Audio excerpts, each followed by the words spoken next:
Shalom semuanya, selamat malam. Wah, pasti luar biasa nih ya. Pasti mungkin masih macet-macet, masih on the way home, atau mungkin udah sampai di rumah. Well, anyway, terima kasih banyak. Saya ngucap syukur, selalu senang, selalu merasa diberkati kalau ketemu dengan Reva Family. Well, anyway, welcome back buat diri saya di dalam keluarga ini. I'm so happy to see you guys, Anda semua bukan orang lain, tapi merupakan saudara di dalam Tuhan, bahkan juga di dalam pelayanan, bahkan di dalam melakukan banyak hal. Saya udah lihat karya Tuhan itu selalu luar biasa buat kita semua. Amin, saudara. Dan saat ini saya bersama istri, kami masih melayani di Makau, memasuki 16 tahun ini, dan kami percaya semua itu karena kebaikan Tuhan. Jadi kami ingin ucapkan juga sekali lagi terima kasih banyak buat doanya ya. Terima kasih banyak kalau selalu ingat sama kami, selalu mendoakan, selalu support, dan juga di BC Makau juga kita nggak pernah lupa. Biasanya kalau hari Senin kita bagi-bagiin linknya, Om. Karena kita ngerasa bahwa Reva Ministry bukan hanya sebagai sebuah ministry, tapi sebuah tempat di mana banyak orang juga didaur ulang. Banyak orang itu dirubah cara pandangnya, atau banyak orang mengalami pembaharuan. Dan saya percaya dari tempat-tempat yang murni atau tempat-tempat yang dipercaya inilah akan menghasilkan orang-orang yang luar biasa. Amin, saudara. Sebelum kita masuk dalam doa dan sharing malam hari ini, beberapa waktu yang lalu, saya melihat sebuah wawancara kepada seseorang yang cukup terkenal di Indonesia, lalu beliau katakan sebuah perkataan yang cukup mengena di hati saya, dan saya pikirkan berulang kali perkataan simple atau sederhana itu. Dia katakan seperti kayak begini, um, kepercayaan dan kemurnian atau kejujuran itu dapat mengalahkan senjata dan kekuasaan. Waktu saya duduk dengar perkataan itu, menurut saya betul banget. Firman Tuhan pun ngajarkan sama kita, ketika kita percaya, maka segala sesuatu yang nggak mungkin menjadi mungkin. Nah, kebayang nggak ketika Anda bukan hanya menaruh percaya kepada Allah, tetapi juga di tempat di mana Anda hari ini berakar, lalu Anda belajar, lalu Anda dituntun, didoakan, dibangkitkan. Saya percaya tempat ini akan menjadi tempat di mana dipercaya, lalu tempat di mana ada kemurnian, ada kejujuran, ada yang namanya pemberdayaan, yang memampukan setiap orang itu dapat melupakan yang namanya kekuasaan atau mungkin hal-hal lain yang dapat mensupport mereka secara duniawi. Karena ternyata pada akhirnya, setiap kekuasaan, kalau dia kehilangan kepercayaan, maka kekuasaan itu akan runtuh. Setiap senjata, kehebatan senjata, atau power dan sebagainya, itu dapat runtuh juga ketika tidak ada lagi kepercayaan di dalamnya. Jadi itu semua adalah kata-kata yang simple banget, tapi saya pikirkan bahwa ternyata memang kita sebagai anak-anak Tuhan harus dapat dipercaya, lalu kita harus belajar untuk hidup dengan murni, dengan jernih, tentunya dengan kebenaran firman Tuhan, itu yang menjadikan kita berbeda. Amin, saudara? Boleh kasih jempolnya buat Tuhan kita. Well, anyway, kita tundukkan kepala kita terlebih dahulu yuk, kita satukan hati kita di dalam doa. Tuhan, terima kasih Tuhan. Kami melihat karyamu yang selalu ajaib dalam hidup kami. Tuhan, walaupun kami terpisah oleh jarak dan waktu pada malam hari ini, tetapi ada yang tidak memisahkan kami, yaitu kesatuan hati kami, Tuhan. Ketika kami berdoa, memuji, menyembah Tuhan, bahkan ketika kami mendengar firman-Mu, Tuhan, bicara melalui caramu yang ajaib, caramu yang berbeda, di mana Engkau mengajar kami, meluruskan kami, menerangkan setiap pemikiran kami kembali. Bantu kami mengerti, Tuhan, dengan apa yang akan hamba-Mu sampaikan. Bantu kami, Tuhan, dengan pekerjaan Roh Kudus, urapi kami semua, supaya apa yang disampaikan dalam waktu yang singkat ini justru mengubah kami dalam satu versi yang baru dari kehidupan kami. Menjadikan kami pribadi yang lebih baik di dalam Tuhan. Terima kasih Tuhan, kami siapkan tubuh jiwa roh kami saat ini untuk mendengar sharing-Mu, bahkan juga kedahsyatan kisah-Mu di dalam kehidupan kami. Terpuji nama Tuhan Yesus, haleluya, amin.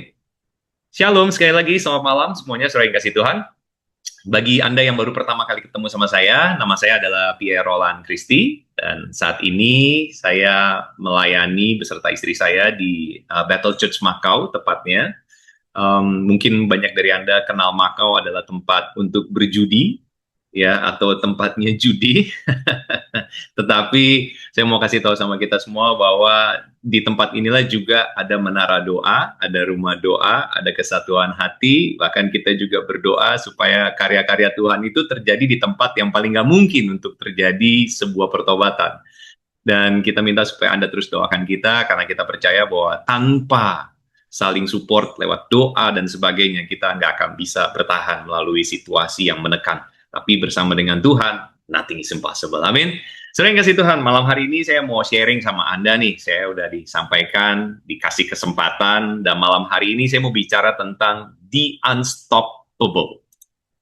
Ya, the unstoppable artinya tak terbendung atau tak terhentikan, tak tergantikan, atau tidak dapat dipatahkan. Sering kasih Tuhan, banyak dari kita mungkin bertanya bagaimana caranya saya tidak dapat terbendung. Sering kasih Tuhan, dalam hal apa yang seharusnya kita ini tidak dapat dihentikan? Saya percaya banyak banget dari Anda semua ini punya mimpi. Mimpi begitu besar, doa yang tidak pernah berhenti sampai hari ini, bahkan bisa saya katakan iman Anda mungkin bukan lagi dikatakan sebesar biji sesawi. Mungkin bukan gunung aja yang pindah, saudara ya, pulau pun bisa pindah gitu. Saking beriman besarnya ya, yakin banget pasti sesuatu besar terjadi. Tapi ingat gak saudara, tanpa perubahan di dalam Kristus, tanpa penyertaan Tuhan dan Allah Roh Kudus yang empower kita hari ini, maka segala mimpi tersebut akan menjadi sebuah cerita atau sebuah mimpi-mimpi yang sifatnya keinginan, tapi tidak pernah terjadi. Coba tanyakan sama diri kita semua hari ini, sudah berapa jauh sebenarnya Tuhan mengerjakan karyanya yang ajaib di dalam kehidupan kita? Pasti sudah banyak. Di dalam keluarga Anda, di dalam bisnis usaha Anda, dalam pekerjaanmu, dalam keuangan, atau dalam kesehatan. Saudara, saya bisa katakan bahwa kita semua ini bisa bertahan sampai hari ini melewati segala situasi kehidupan, itu karena ada Tuhan. Boleh nggak saya katakan seperti ini sama kita semua malam hari ini? Jangan pernah melihat sebuah situasi sulit di dalam kehidupan itu menjadi hal yang dikatakan dengan tidak mungkin adanya jawaban. Tapi boleh nggak mulai hari ini kita bilang sama Tuhan, bahwa Tuhan, aku nggak mau lagi doa, cuma minta Tuhan selesaikan masalahku. Aku nggak mau lagi doa sama Tuhan, cuma minta Tuhan bereskan situasi sulitku. Tapi hari ini, bilang sama Tuhan, Tuhan, aku mau Tuhan hadir di dalam situasi tersulit hidupku. Aku mau Tuhan ada dalam waktu aku menghadapi tantangan yang terbesar. Kenapa, saudara? Karena di balik setiap tantangan yang ada hari ini, justru akan ada cerita-cerita kemenangan. Katakan amin. Cerita kemenangan Anda nggak akan pernah bisa saksikan kalau Anda menghindarkan diri Anda dari sebuah tantangan. Oleh sebab itu, saudara yang kasih Tuhan, pertama kali kalau kita ingat, kita track back sedikit dalam perjalanan para murid Kristus. Ketika Yesus naik ke surga, salah satu yang Yesus titipkan pada para murid adalah supaya mereka tetap tinggal di Yerusalem sampai mereka menerima, itu apa saudara? Menerima kuasa. Kuasa itu yang diberikan kepada mereka bukan kuasa yang biasa-biasa, atau yang dikatakan seperti yang ditawarkan oleh dunia. Tapi kuasa yang dikatakan di sini dikatakan akan memampukan mereka melakukan perkara yang belum pernah mereka kerjakan sebelumnya. Bayangkan ini, coba tanya sama diri kita semua sendiri malam hari ini. Kuasa apa sih yang Allah mau kerjakan dalam hidup kita yang bukan by our book, bukan dengan buku kita, bukan dengan lembaran kita, tapi dengan lembarannya Allah, dengan caranya Allah. Karena seringkali caranya Allah itu nggak masuk akal buat kita. Caranya Allah itu seringkali menantang buat kehidupan kita. Caranya Allah itu seringkali nggak nyaman buat kita. Tapi di balik semua itu, saudara, ketika kita tinggal di dalam Dia, berjalan bersama dengan Dia, justru kita akan melihat situasi yang nggak mungkin itu menjadi sebuah kesempatan buat Anda melihat sesuatu yang baru. Kalau Anda siap untuk melihat sesuatu yang baru dalam hidupmu, boleh kasih jempolnya. Are you ready? Benar. Kalau gitu saya mau katakan sama Anda semua. If you are ready for something new, kalau Anda siap untuk sesuatu yang baru, then you will become unstoppable. maka Anda akan menjadi pribadi yang tidak terbendung atau tidak terhentikan. Because God will walk with you. Karena Allah akan berjalan bersama dengan Anda. Penyerahan diri kita hari ini itu menjadi sebuah kunci, saudara. Kerendahan hati kita hari ini menjadi sebuah kunci. Ketidakmampuan kita hari ini itu bukan sebuah kekurangan, tapi itu menjadi sebuah kunci. Mungkin ketidakberdayaan kita hari ini, baik itu mungkin dengan finansial, atau mungkin dengan organisasi yang kecil aja, nggak besar, atau mungkin dengan banyak hal yang lain, itu sebenarnya adalah sebuah kunci. Kenapa saya katakan ini? Mungkin banyak dari kita nggak setuju, tapi saya katakan ini seperti gini. Saudara, kami kira-kira 2 tahun yang lalu, gereja kami di Makau itu adalah gereja misi, saudara. Kira-kira di 2 tahun yang lalu, gereja kami ini mulai berpikir, semenjak setelah pandemi, kenapa nggak kita mulai bergerak di dalam bidang media lebih lagi? Tujuannya satu, bukan mencari pamor, bukan mencari jemaat, bukan mencari lain, tetapi membagikan kabar baik. Kata-katanya adalah membagikan kabar baik. Karena kami percaya ada kuasa di dalam firman Tuhan. Tapi kan seringkali kita ini terbatasi dengan cara-cara duniawi kan. Lalu bagaimana caranya Tuhan supaya kita bisa lebih efektif? Oke, dunia sangat terbatas. Tapi ada juga dunia lain, yaitu dunia maya, atau yang dikatakan dengan dunia internet dan sosial media dan sebagainya. Itu yang tidak terbatas. Betul nggak, saudara? Lalu kami mulai berpikir, bagaimana ya Tuhan dengan setiap keterbatasan kami? Saudara, saya jujur katakan sama kita semua, sebagian besar jemaat di gereja kami itu adalah buruh migran Indonesia. Buruh migran Indonesia. Jadi kebanyakan dari mereka itu adalah bekerja di rumah tangga. Mereka pergi ke tempat ini sudah dengan begitu banyak tantangan, bahkan juga mungkin banyak dari mereka menjadi tulang punggung keluarga. Tanggungan. Nah, kebayang nggak saudara yang kasih Tuhan? Sampai di tempat ini mereka di-equip, lalu mereka diberikan mimpi yang begitu besar yang sama sekali kayaknya semua nggak mungkin. Berapa banyak dari mereka ini yang kadang-kadang kita melakukan begitu banyak misi, saudara yang kasih Tuhan, dengan segala kesederhanaan, bukan kelebihan loh. Kalau kelebihan kita bicara beda ya. Kelebihan enak untuk memulai sesuatu. Tapi di tengah kekurangan, di tengah keterbatasan, di tengah ketidakmampuan, mampukah kita melihat karya Tuhan yang menjadikan kita tak terbendung atau menjadi the unstoppable? Saudara, kami memulai 2 tahun perjalanan, lalu kami mulai satu tim kecil. Kami katakan seperti kayak gini, kami percaya bahwa bukan karena kami mampu, tapi karena ada kuasa Tuhan yang akan menyertai kabar baik, the good word. Saudara, kami mulai berdoa, kami bangun tim kecil dari orang-orang ini, dan kami mulai bikin yang namanya konten-konten simple banget, sharing, baik itu secara real, secara video, dan simple banget kok. Kami bikin strategi, kami bikin postingan dalam seminggu, simple saudara, sangat simple, mungkin jauh lah beda. Pasti Reva keren banget, bahkan juga ada banyak gereja-gereja hebat juga luar biasa, kami simple sekali. Dan saudara yang kasih Tuhan, dalam perjalanan itu kami punya satu kunci, saya ingat saya meeting dengan semua tim, saya katakan sama mereka, boleh nggak jangan cari follower. Itu pertama. Kedua, boleh nggak jangan bayar iklan. Maksudnya apa? Apakah kita nggak mau keluar ruang, nggak mau marketing? Enggak. Kita mau coba, bisa nggak kita secara hybrid, secara pelan-pelan. Kita lihat, yang kita bagi ini benihnya apa sih buat orang? Itu loh pertanyaannya. Lalu kami mulai bagikan, saudara yang kasih Tuhan. Dan saya mau sedikit saya bacakan dari yang terakhir saja.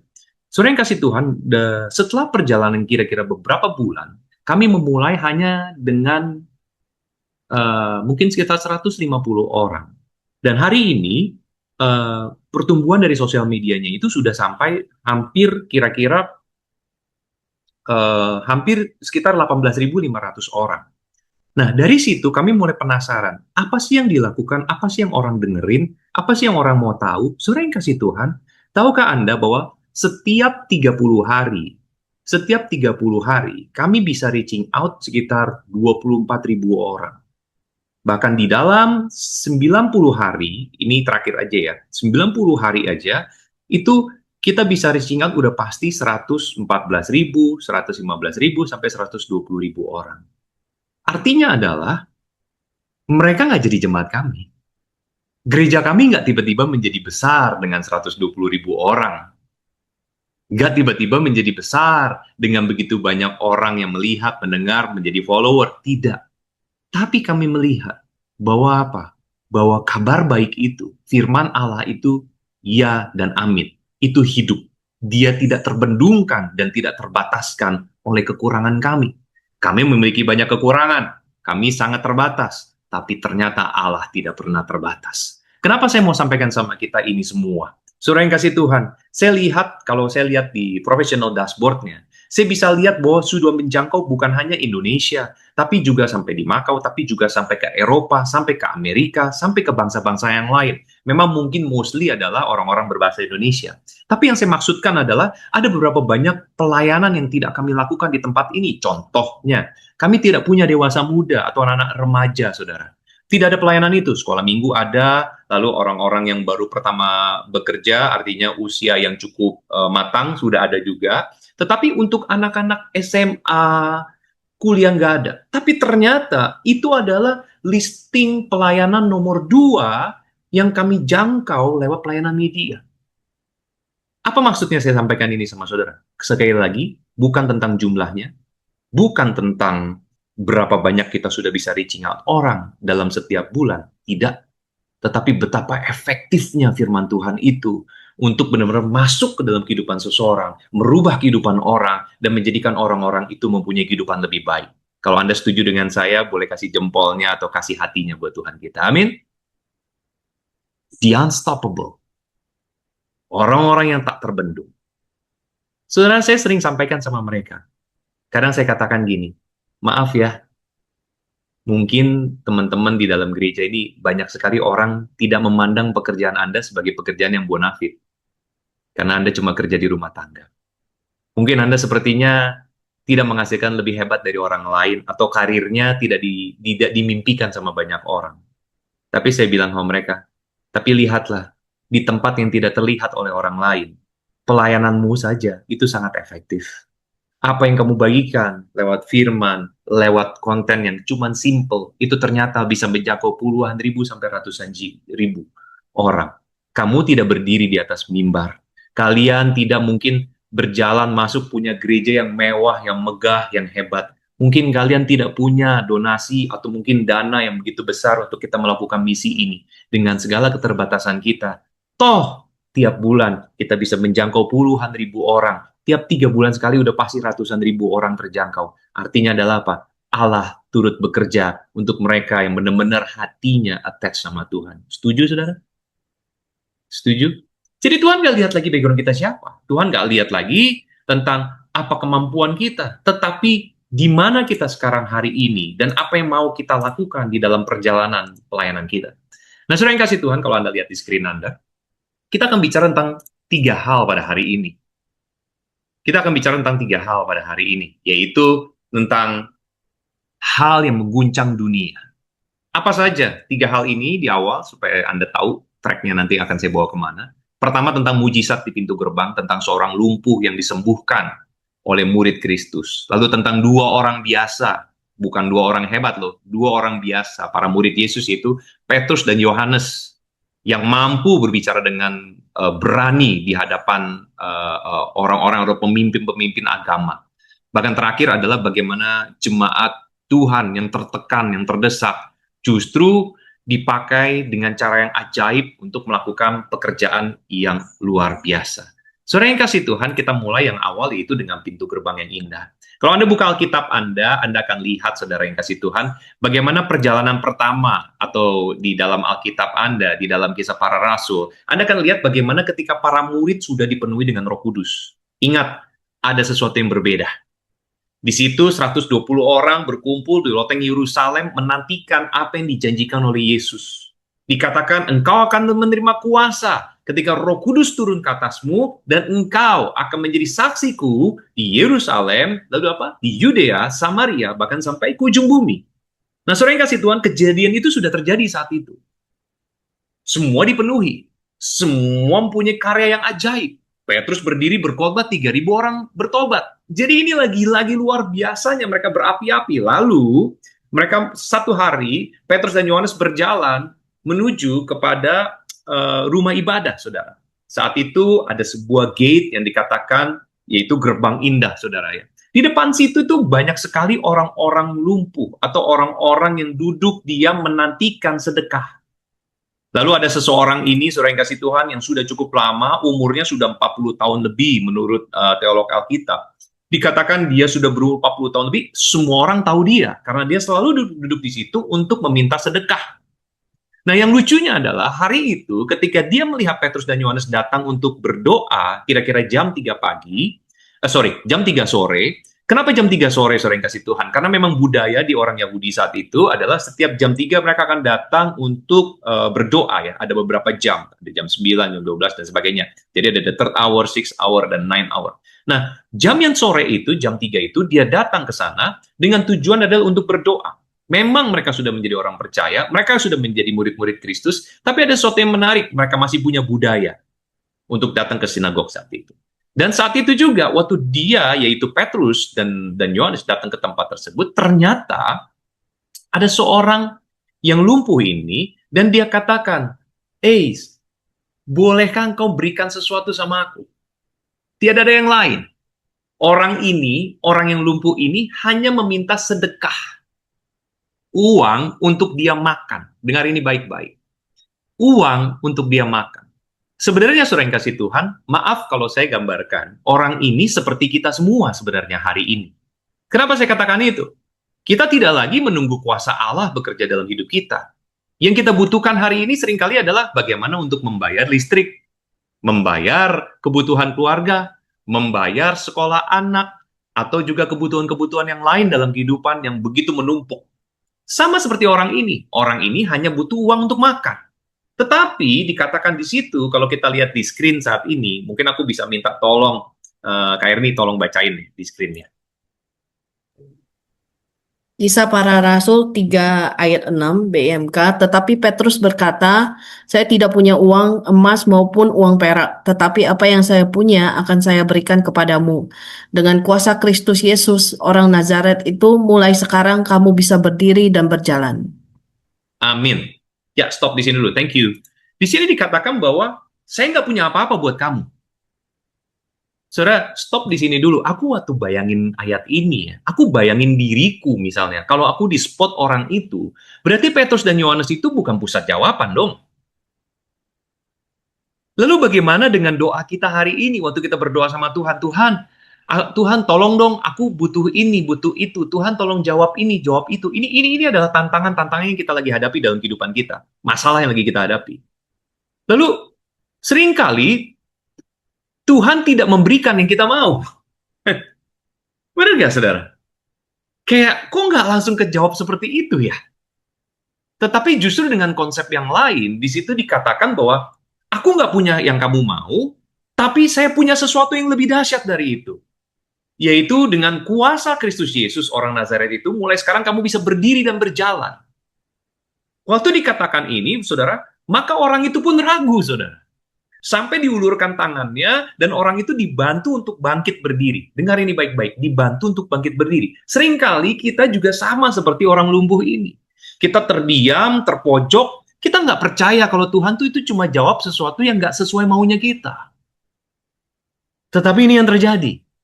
Hari itu, orang yang tercengang, diam ini, cuma dikatakan berdiri dan berjalan. Dia kalau bisa jawab, dia bisa ngomong, "Are you sure? Kamu yakin? 40 tahun lebih loh. Aku ini duduk sini jadi minta-minta. Kamu siapa? Datang kok bilang aku bisa berdiri, bisa jalan. Ini ngejek. Dia bisa marah, saudara. Betul nggak? Dia bisa komplain. Tetapi hari itu adalah hari yang berbeda. Tiba-tiba orang ini bisa berdiri dan berjalan. Kenapa saya katakan ini banyak sekali seperti kita? Karena mulai hari itu, Tuhan bukan hanya menjamin kesembuhan dan kesehatan dia, tetapi juga masa depan dia. Karena jawabannya ternyata bukan cuma buat makan hari itu. Bukan cuma sekeping perak atau sekeping emas yang lagi naik terus harganya saat ini. Anda nggak butuh itu. Anda butuh Tuhannya. Jadi jangan nyesel kalau belum beli emas sampai hari ini, belum beli perak sampai hari ini, saudara. Jangan nyesel. Aku terlambat gitu ya, Kak Erni ya. Nggak terlambat. Ezra sampai pindah ke Singapura, nggak terlambat, sekolah aja, bilang gitu. Artinya adalah apa? Kita semua ini nggak pernah terlambat. Ketika kita cari Tuhan yang menjadi pusat dari segala-galanya, maka itu lebih everlasting. Dan ini yang terjadi saat itu. Waktu dikatakan di dalam nama Yesus, hari ini berdiri dan berjalanlah. Saya mau katakan hal yang sama buat Anda yang dengar firman ini malam hari ini.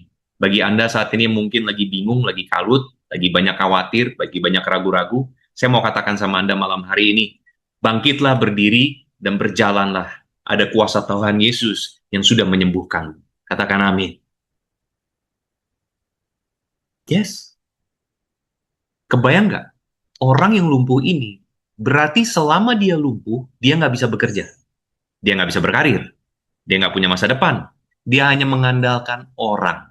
Tapi hari itu, ketika nama Yesus disebutkan, mujizat terjadi melalui perkataan Petrus dan Yohanes saat itu, maka orang lumpuh ini tiba-tiba dia bisa berdiri, dia bisa berjalan, dia bisa melompat, dan maka dijamin dia tidak usah mengandalkan orang lagi, maka dijamin dia bisa bekerja ke depan, dia bisa berusaha, dia bisa menyampaikan kepada mimpi-mimpinya yang sebelumnya tidak mungkin, maka segala sesuatu yang nggak mungkin sebelumnya menjadi mungkin. Katakan amin.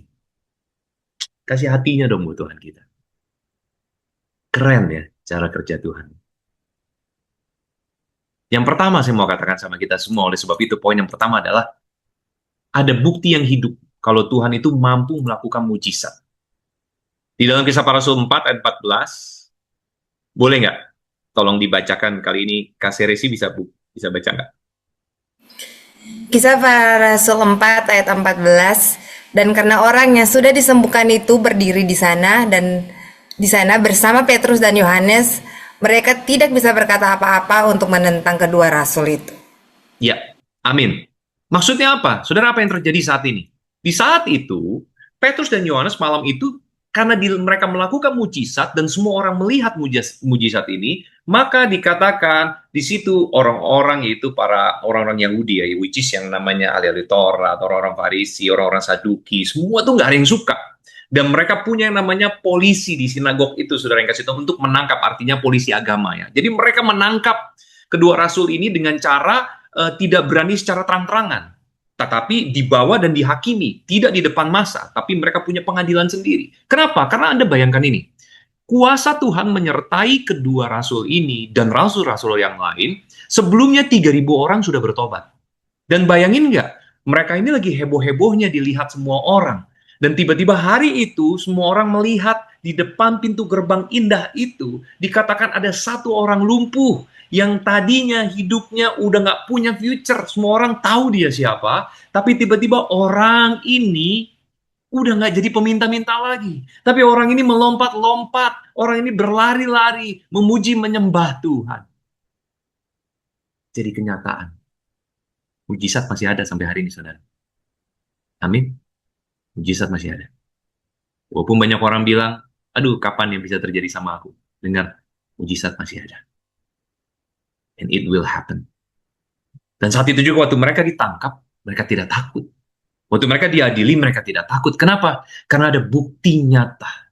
Saudara, saya mau katakan sama kita semua, mungkin kita diperangkap oleh situasi atau kondisi yang lagi nggak baik-baik aja di sekitar kita.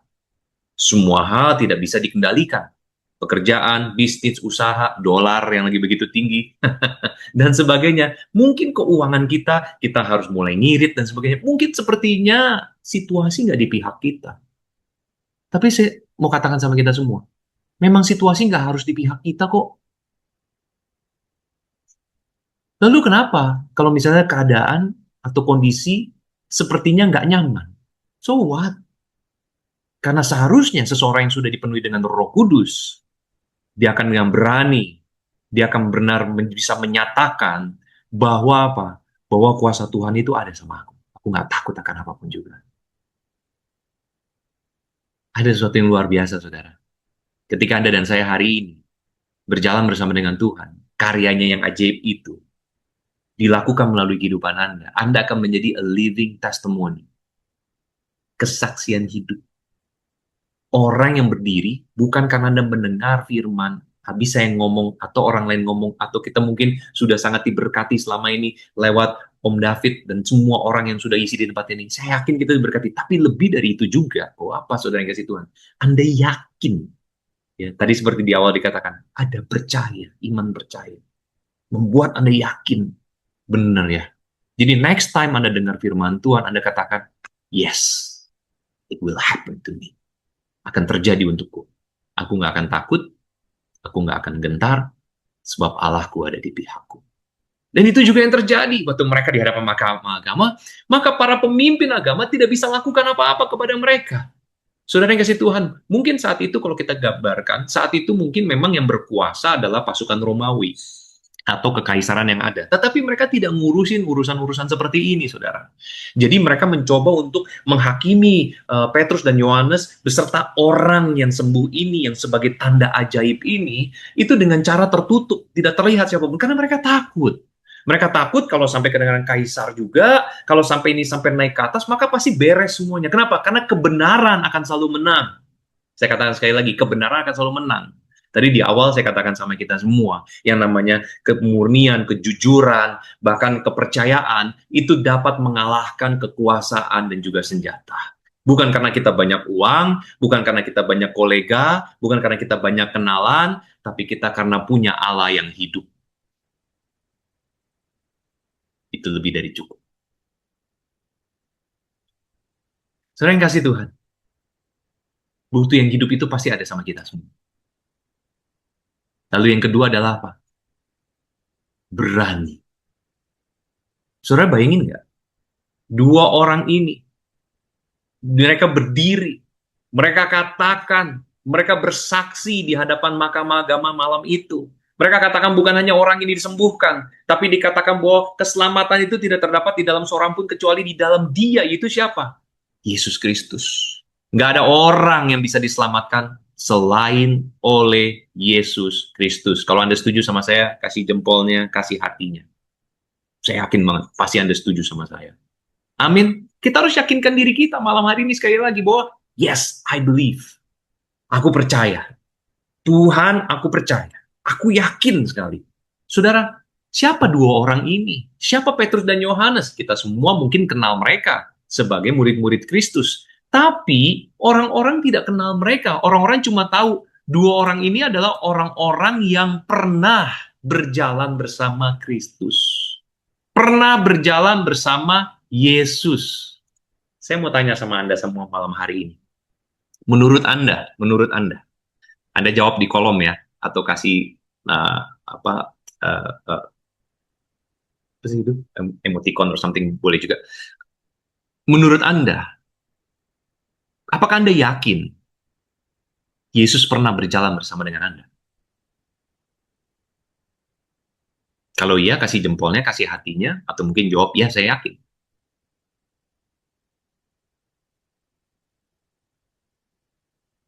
Saya rasa kita dalam pemikiran yang sama di tempat ini. Lalu apa yang membuat kita ragu dengan kehidupan kita saat ini? Saudara, orang-orang melihat bukan hanya kesaksian hidup tentang seorang lumpuh yang tiba-tiba sembuh, tapi juga dua orang ini siapa ya? Oh, ini dulu yang pernah jalan sama Yesus itu loh kemana-mana. Kita semua pasti orang kenal kalau udah ngomongin.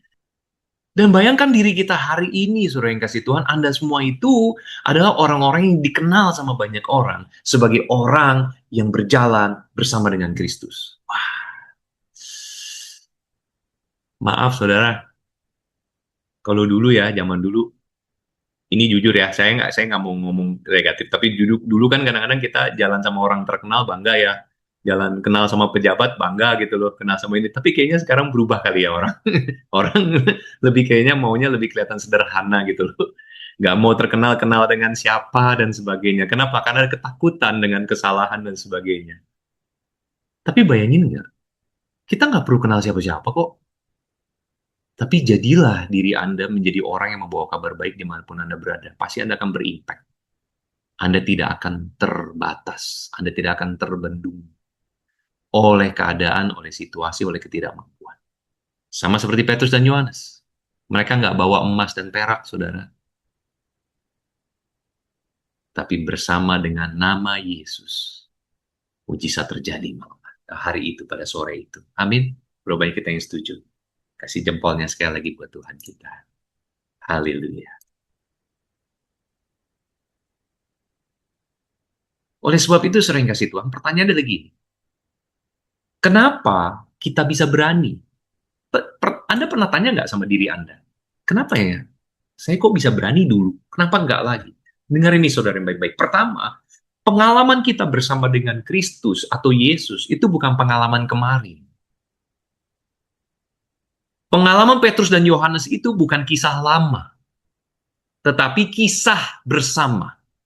Oke? Bukan kisah lama, tapi kisah bersama. Artinya adalah orang yang pernah bersama dengan Yesus, walaupun dia tidak terpelajar, walaupun dia tidak hebat seperti standar dunia, tapi sesuatu yang beda ada di dalam dia. Kenapa? Karena standarnya dia adalah standarnya Kristus. Kedua, orang tersebut dipenuhi dengan Roh Kudus. Orang yang dipenuhi dengan Roh Kudus itu is unstoppable. Saya mau katakan orang yang dipenuhi dengan Roh Kudus itu unstoppable. Amin. Boleh katakan nggak sama diri kita sendiri? Aku dipenuhi oleh Roh Kudus. Amin. Oleh sebab itu, saudara yang kasih Tuhan, yang ketiga dikatakan bahwa mereka yang menjadi saksi. Saudara, saya yakin Anda semua ini bukan cuma dengar kata orang atau dengar khotbah atau datang ke gereja doang, tapi Anda semua itu sudah menjadi saksi. Anda itu sudah menjadi orang yang ngomong terus tentang kebaikan Tuhan. Aduh, saudara, kalau aku mau cerita kesaksiannya, kesaksian tuh banyak banget. Kalau gitu aku sisipin satu kesaksian, boleh nggak? Boleh, oke. Karena terlalu banyak kesaksiannya, jadi aku saksikan yang ini dulu. Oke, jadi kira-kira tahun yang lalu, saudara, anak-anak saya itu, puji Tuhan, Tuhan berikan scholarship. Ya, Tuhan berikan. Sekolah adalah salah satu sekolah bagus sekali di Makau, bahkan orang lokal itu pengen banget ngantri-ngantri masuk di sekolah anak-anak kami. Anak-anak kami udah ada di sekolah situ semenjak mereka dari kindergarten 1 atau K1, TK kecil ya, TK kecil. So, sampai sekarang, dan kemarin, tahun ini, Olivier baru saja lulus. Nah, saudara, kira-kira di tahun lalu, ketika kami memasuki tahun 2025-26, tahun ajaran baru, tepatnya berarti tahun lalu ya, berarti bulan Juni, saya ingat bahwa sekolah mengeluarkan aturan baru. Bahwa tidak satupun dan tidak bisa lagi anak-anak terima scholarship karena sekolah menghilangkan program scholarship dan sebagainya. Jadi tidak ada lagi sama sekali. Maka biaya sekolah anak saya itu cukup mahal, saudara. Cukup mahal. Satu anak itu sekitar mau 110.000 uang per tahunnya. Berarti mungkin sekitar 230-an ya per anaknya. Anak saya ada 3, jadi mungkin setahun itu saya harus siapin dana sekitar ya hampir 700 juta rupiah hanya untuk sekolah mereka. Jumlah itu banyak sekali, saudara. Banyak sekali. Karena itu kan baru sekolah. Belum yang lainnya. Belum kehidupan kami dan sebagainya. Tapi saya lihat, Tuhan, saya doa saya satu, saudara yang kasih Tuhan. Karena sudah pernah berjalan bersama dengan Tuhan, dan sudah melihat begitu banyak bersaksi, dan melihat kesaksian kehidupan Tuhan itu dahsyat. Kayaknya tuh, mungkin perasaan deg-degan ada, tapi takut nggak ada. Lalu saya katakan sama Tuhan kayak gini, Tuhan, kalau Tuhan mampukan untuk membayar, pasti lunas. Saya katakan gitu. Itu pertama. Atau kedua, Tuhan mau lakukan mujizat yang lain, ada caranya Tuhan. Lalu saudara yang kasih Tuhan, karena sekolah katakan nggak bisa lagi, maka kami pun juga harus mulai berpikir keras. Saya juga cari sekolah lain dong, saudara. Kami mulai cari sekolah. Tahu nggak Om David, cari sekolah susah banget. Susah banget karena base-nya mereka, dasarnya mereka komunikasikan Inggris, walaupun ada Chinese dan sebagainya. Dan mereka standarnya adalah Cambridge. Sementara nggak semua orang itu standarnya Cambridge. Nggak semua sekolah itu standarnya Cambridge. Macam-macam, ada yang IB dan sebagainya, dan lainnya. Dan akhirnya, saudara yang kasih Tuhan, ternyata nggak susah. Ternyata susah. Dan saya pergi cari, nggak ada slot buat anak saya yang paling kecil, yang mau masuk ke SMP. Lalu kedua, anak saya yang kedua, dia akan masuk satu SMA. Nggak ada slot juga. Anak saya yang ketiga, yang paling besar, saya pikir udahlah saya bayar aja, kamu tetap di sekolah ini, Kamu karena selesai tinggal tahun terakhir, tahun ini selesai. Selesailah. Kami cari sekolah berbulan-bulan, dan kami dikatakan terlambat. Kami minta ke government, dan government tolong kami, dan mereka katakan tetap keputusan terakhir harus dari pihak sekolah. Saudara, kami deg-degan. Kira-kira sudah waktunya semua orang liburan, kami masih kebingungan. Karena belum dapat sekolah buat anak saya paling kecil sama yang nomor 2. Saudara, tahu nggak apa yang terjadi? Kami berdoa, dan kami datang lagi kepada sekolah. Kami ngomong sama sekolah gini, boleh nggak kasih kami chance lagi? Stay di sini, paling nggak 1 year. Karena ini nggak semudah itu. Paling tidak mereka bisa sekolah 1 tahun ini, dan saya bisa pindahin ke sekolah lain. Saya janji tahun depan mereka pindah sekolah lain. Kalau saya memang tidak mampu untuk mengcover bayaran yang saya bilang. Saudara, apa yang terjadi? Mereka pergi ke board, lalu tiba-tiba keluar surat dari board. Inti suratnya seperti kayak gini. Board of Director dari sekolah saat ini mengambil keputusan untuk memastikan bahwa anak-anak dari Pastor Pierre dan Pastor Bonita itu akan menyelesaikan studi mereka di sekolah ini sampai lulus semua. Berarti bukan saja saya dapat kesempatan untuk 1 tahun, tapi dipastikan Olivier saat tahun ini selesai, Ezekiel yang nomor 2 akan selesai sampai lulus SMA, dan Efrata dari masuk SMP akan lulus sampai lulus SMA, berarti 6 tahun ke depan. Berarti kalau ditotalin, Anda bisa hitung sendiri berapa banyak biaya yang harus dibayar. Pertama itu. Kedua, betapa mujizat Tuhan itu lebih besar daripada uang yang ada di kocek kita. Kasih jempolnya buat Tuhan kita. Jadi saudara, anak saya dapat full sampai selesai. Saya duduk di meja makan sama ketiga anak saya sampaikan sama mereka nangis, saudara. Saya bilang, tahu nggak mereka jawaban mereka sekolah, kenapa? Saya tanya dong, kenapa kok kamu kasih saya spesial? Biasanya kan tiap tahun saya harus bawa lagi, report card, baru melapor lagi, dan sebagainya macamnya. Kenapa kamu kok mau kasih dan begitu panjang? Efrata, berarti kan kalau dihitung 6 tahun, 6 tahun itu cukup mahal dikali berapa nilainya. Ezekiel masih 3 tahun, Olivier selesaiin 1 tahun. Itu total-total berarti jutaan dolar saya harus habiskan. Lalu mereka katakan, karena Pastor Pierre dan Pastor Bonita sudah melayani jiwa-jiwa.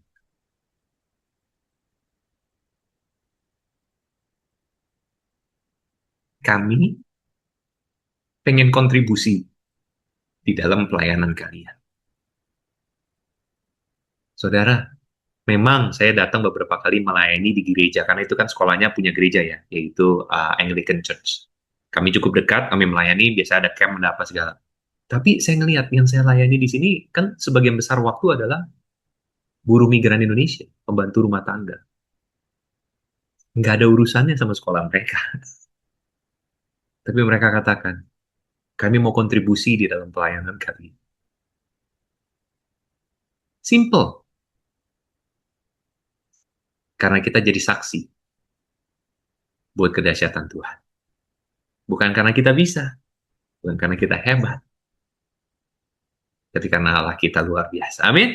Setuju, saudara? Kasih jempolnya buat Tuhan kita. Haleluya. Dan tentu yang terakhir adalah apa? Terdorong untuk berbicara. Saudara, kita berani hari ini untuk ngomong, untuk bersaksi, untuk katakan, yes, it is not because of me, but it is because of you. Bukan karena aku, tapi karenamu.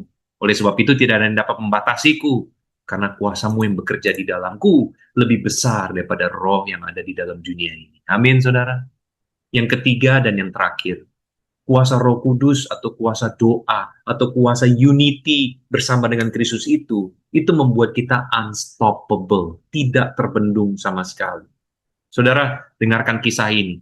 Ketika Petrus dan Yohanes dibebaskan oleh mahkamah agama saat itu, dan kembali kepada para murid yang lagi pada ngumpet, lagi pada ketakutan, lagi pada khawatir.